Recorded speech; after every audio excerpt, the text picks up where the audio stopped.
Hello friends, I am ईश्वर सनोरिया। आपका बहुत बहुत स्वागत है दोस्तों इंग्लिश टॉक चैनल पर। दोस्तों यहाँ हम सीख रहे हैं इंग्लिश लैंग्वेज बिल्कुल आसान भाषा में, बिल्कुल सरल भाषा में। तो दोस्तों आज की क्लास शुरू करने से पहले आपसे एक छोटा सा निवेदन है। अगर आपने चैनल को सब्सक्राइब नहीं किया है दोस्तों तो कृपया सब्सक्राइब कर लीजिए और साथ में बेल आइकन को भी प्रेस कर दीजिए ताकि आपको आगे आने वाले सभी वीडियो लगातार मिलते रहें। और दोस्तों यदि आपको ऐसा लगता है कि इतनी इंग्लिश आपको आती है तो दोस्तों आपसे फिर से एक निवेदन है, कृपया इस वीडियो को उन लोगों के साथ में शेयर कर दीजिए जिन्हें इसकी जरूरत है। तो आइए शुरू करते हैं आज की क्लास। दोस्तों इस तरह के सेंटेंस आपने सुने होंगे। यदि तुमने कठिन परिश्रम किया होता तो तुम पास हो गए होते। यदि आज के मैच में विराट अच्छा खेला होता तो इंडिया मैच जीत गया होता। यदि उसने मुझे बुलाया होता तो मैं वहां जरूर गया होता। इस तरह के वाक्यों से हम क्या कहना चाह रहे हैं दोस्तों? इस तरह के सेंटेंस से हम ये कहना चाह रहे हैं कि पास टाइम में कोई कार्य को करने की जो शर्त थी, जैसे इस सेंटेंस को देखें दोस्तों, यदि तुमने कठिन परिश्रम किया होता तो तुम पास हो गए होते। इस सेंटेंस को आप दो हिस्सों में समझें। पहला हिस्सा है यदि तुमने कठिन परिश्रम किया होता, दूसरा हिस्सा है तो तुम पास हो गए होते। यानी यह है कि पास होने की जो शर्त है वो है कठिन परिश्रम करना। यानी यदि कठिन परिश्रम किया होता, यानी पहले वाले पार्ट में कार्य की पूर्ति की गई होती तो पास हो गए होते। यानी सेंटेंस हमें यह पता चला कि पास्ट टाइम में किसी कार्य में सफल होने के लिए, उस कार्य को करने के लिए जो काम को करने की जो शर्त थी उस शर्त को पूरा नहीं किया गया। यानी पास होने के लिए शर्त थी कि कठिन परिश्रम करना था, यानी कठिन परिश्रम करने की शर्त को पूरा नहीं किया गया, इसलिए पास नहीं हुए। यहां पर कहा गया तो पास हो गए होते, यानी कठिन परिश्रम करने की शर्त पूरी नहीं हुई तो जिससे कहा जा रहा है वो पास नहीं हुआ। अब इस बात को हम कहेंगे कैसे दोस्तों? यहां पर एक बेसिक सा स्ट्रक्चर है, बेसिक सा रूल है, आपको ये ध्यान देना पड़ेगा। इस तरह के सेंटेंस की शुरुआत हमेशा इफ से होगी। इफ के बाद में जो भी सब्जेक्ट आएगा, जैसे हमने कहा यहां पर तुमने, तो यहां पर हम सब्जेक्ट के रूप में जो है यू के बारे में बात कर रहे हैं। इसके बाद में अनिवार्य रूप से यहां पर आपको हेड लगाना होगा और हेड के साथ में मेन वर्ब की थर्ड फॉर्म को कनेक्ट करना पड़ेगा। इसके बाद में सेकंड सेंटेंस को शुरू करेंगे तो सेकंड सेंटेंस में फिर से सब्जेक्ट, जैसे यहां पर तुम है तो उसको हम यू कहेंगे और यहां पर जो वर्ब आएगी उसको आपको विशेष ध्यान देना पड़ेगा। अनिवार्य रूप से यहां पर वुड हैव का यूज करेंगे और वुड हैव के साथ में मेन वर्ब की थर्ड फॉर्म का प्रयोग करेंगे। आइए इसको हम सेंटेंस के एग्जाम्पल के द्वारा समझते हैं। जैसे यहां पर कहा गया यदि तुमने कठिन परिश्रम किया होता, सो हम पहले यहां पर कहेंगे if you had worked hard. यानी वर्क यानी काम करना, परिश्रम करने को हम वर्क हार्ड कहते हैं। सो वर्क की जो थर्ड फॉर्म है वो होती है वर्कड, तो यहां पर वर्क में ईडी लगा देंगे तो हो जाएगा वर्कड। यानी हेड के साथ में मेन वर्ब की थर्ड फॉर्म। तो पहला पार्ट है यदि तुमने कठिन परिश्रम किया होता, तो यहां पर हम कहेंगे if you had worked hard, तो तुम पास हो गए होते। तो सेकंड वाले सेंटेंस में अनिवार्य रूप से जो भी सब्जेक्ट होगा वुड हैव लगाएंगे और मेन वर्ब की थर्ड फॉर्म का प्रयोग करेंगे। सो कंप्लीट सेंटेंस क्या होगा दोस्तों? If you had worked hard you would have passed. यानी यदि तुमने कठिन परिश्रम किया होता तो तुम पास हो गए होते। यानी ये जो यू है ये पास नहीं हुआ क्योंकि पास होने की जो शर्त थी कठिन परिश्रम करना वो इसने पूरी नहीं की। आइए दोस्तों सेकंड सेंटेंस लेते हैं। If you had talked to me. देखिए दोस्तों यहां पर इफ से शुरुआत हुई, हैड लगा हुआ है, हेड के साथ में मेन वर्ब की थर्ड फॉर्म का भी प्रयोग किया जा रहा है। सेकंड वाले सेंटेंस में देखें वुड हैव लगा हुआ है और मेन वर्ब की थर्ड फॉर्म का प्रयोग किया गया है। अब इसका हम अर्थ समझते हैं।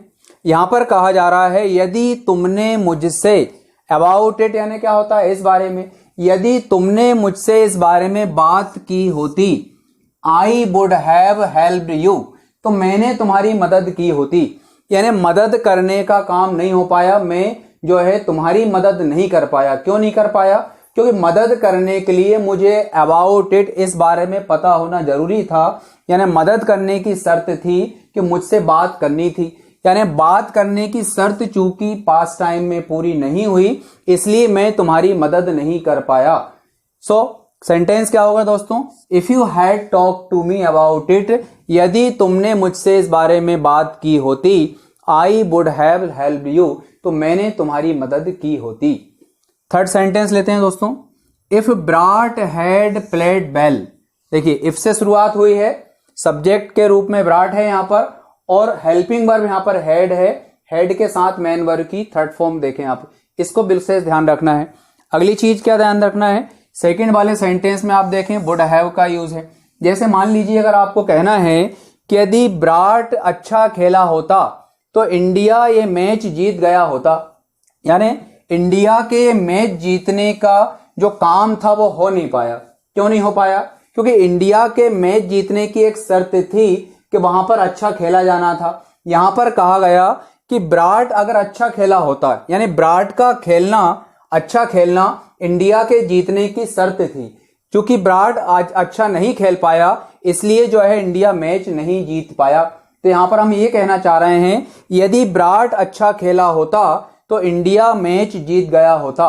तो कंप्लीट सेंटेंस क्या होगा दोस्तों, रूल के according, if Virat had played well, यदि विराट अच्छा खेला होता तो इंडिया मैच जीत गया होता, India would have won the match. Next, if she had solve all the questions, यदि उसने सारे क्वेश्चंस को हल किया होता, she would have got good marks, उसे अच्छे नंबर मिले होते। यानी कि शी के द्वारा जो अच्छे नंबर यानी गुड मार्क्स मिलने का जो काम है वो हो नहीं पाया। हो क्यों नहीं पाया? क्योंकि गुड मार्क्स प्राप्त करने के लिए उसके द्वारा सारे क्वेश्चंस को सोल्व किया जाना जरूरी था। यानी कि गुड मार्क्स लाने के लिए जो ऑल द क्वेश्चंस को सोल्व करने की जो कंडीशन थी पास्ट टाइम में शी के द्वारा पूरी नहीं की गई, इसलिए उसको वो नंबर नहीं मिल सके। तो हम क्या कह रहे हैं कि यदि उसने सारे क्वेश्चन को सोल्व किया होता तो उसे अच्छे नंबर मिल गए होते, लेकिन चूंकि उसने सारे क्वेश्चन को सोल्व करने की जो कंडीशन थी अच्छे नंबर लाने के लिए, वो कंडीशन उसने पूरी नहीं की, इसलिए उसे अच्छे नंबर नहीं मिल पाए। तो हम क्या कहेंगे दोस्तों, if she had solve all the questions she would have got good marks. और लास्ट सेंटेंस लेते हैं दोस्तों, if you had taken, rule का भी ध्यान रखें दोस्तों। देखिए इफ से शुरुआत हो रहा है, हैड आया है, हेड के साथ मेन वर्ब की थर्ड फॉर्म बिल्कुल कंपलसरी है। Medicine in time you would have recovered, यहां पर देखें वुड हैव आया है और साथ में मेन वर्ब की थर्ड फॉर्म आ रही है। आइए इसको समझ लेते हैं दोस्तों। अगर आपको कहना है कि यदि तुमने ये दवा ली होती, यदि तुमने ये दवा ली होती, यू वुड हैव रिकवर्ड, तो तुम सही हो गए होते। यानी किसी बीमारी से रिकवर होने की जो कंडीशन थी, जो शर्त थी, वो ये थी कि ये जो मेडिसिन थी ये ली जानी थी टाइम पर, लेकिन टाइम से इस मेडिसिन को नहीं लिया गया, इसलिए जो यू है वो रिकवर नहीं हो पाया। यानी रिकवर होने की शर्त थी, कंडीशन थी दवा को समय पर लेना, लेकिन चूंकि पास्ट टाइम में रिकवर होने की जो शर्त थी दवा लेना, उस दवा लेने के कार्य को पूरा नहीं किया गया, यानी पास्ट टाइम में कंडीशन को पूरा नहीं किया गया, इसलिए रिकवर नहीं हो पाए। सो दोस्तों क्या समझ में आया कि यदि हमें कहना है कि यदि तुमने दवा समय पर ली होती तो तुम सही हो गए होते, तो हम इसको कहेंगे if you had taken this medicine in time you would have recovered. तो दोस्तों इस तरह के हम कई सारे सेंटेंस रोजाना की भाषा में बोलते हैं, बड़ा आसान है। आप हेड का यूज करें, साथ में थर्ड फॉर्म लगाएं, सेकंड वाले सेंटेंस में वुड हैव लगाएं और वर्ब की थर्ड फॉर्म करें।